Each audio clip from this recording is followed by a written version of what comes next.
ಇವತ್ತು ರಾಜ್ಯಾದ್ಯಂತ ಪ್ರವಾಸ ಮಾಡೋದ್ರ ಮುಖಾಂತರ ಜೆಡಿಎಸ್ ಪಕ್ಷವನ್ನ ಅಧಿಕಾರಕ್ಕೆ ತರಬೇಕು ಅಂತ ಏನು ನಾಯಕತ್ವವನ್ನು ವಹಿಸಿ ನಿಖಿಲಣ್ಣವರವರು ಕುಮಾರಣ್ಣವರವರ ಮಾರ್ಗದರ್ಶನದ ಮೇಲೆ ಹೋರಾಟವನ್ನ ಮಾಡ್ತಾ ಇದ್ದಾರೆ. ಅವ್ರಿಗೋಸ್ಕರ ಈ ರಾಜ್ಯದಲ್ಲಿ ಕಾರ್ಯಕರ್ತರು ಜೀವ ಕೊಡ್ಲಿಕ್ಕೆ ಬೇಕಾದ ಸಿದ್ಧವಾಗಿದ್ದಾರೆ. ಈ ಬಾರಿ ಕುಮಾರಣ್ಣವರನ್ನ ಮುಖ್ಯಮಂತ್ರಿ ಮಾಡಬೇಕು ಅನ್ನೋ ಉದ್ದೇಶ ಅಷ್ಟೇ.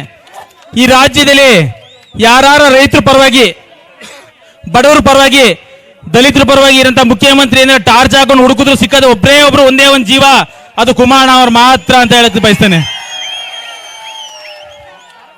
ರೈತರ ಪರವಾಗಿ ಏನ ಕೆಲಸಗಳು ಸಾಕಾರಗಳು ಆಗಿದ್ರೆ ಅದು ಕುಮಾರಣ್ಣವರ ಅವಧಿಯಲ್ಲಿ ಮಾತ್ರ.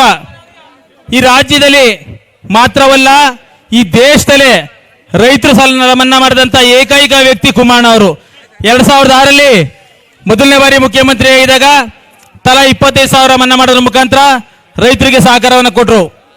ಎರಡನೇ ಬಾರಿ ಮುಖ್ಯಮಂತ್ರಿ ಆದಾಗ 26,000 ಕೋಟಿ ಸಾಲ ಮನ್ನಾ ಮಾಡೋದ್ರ ಜೊತೆಗೆ ರೈತರಿಗೆ ಬಹಳ ಸಹಕಾರ್ಯವನ್ನು ಕೊಟ್ಟಿದ್ದಾರೆ.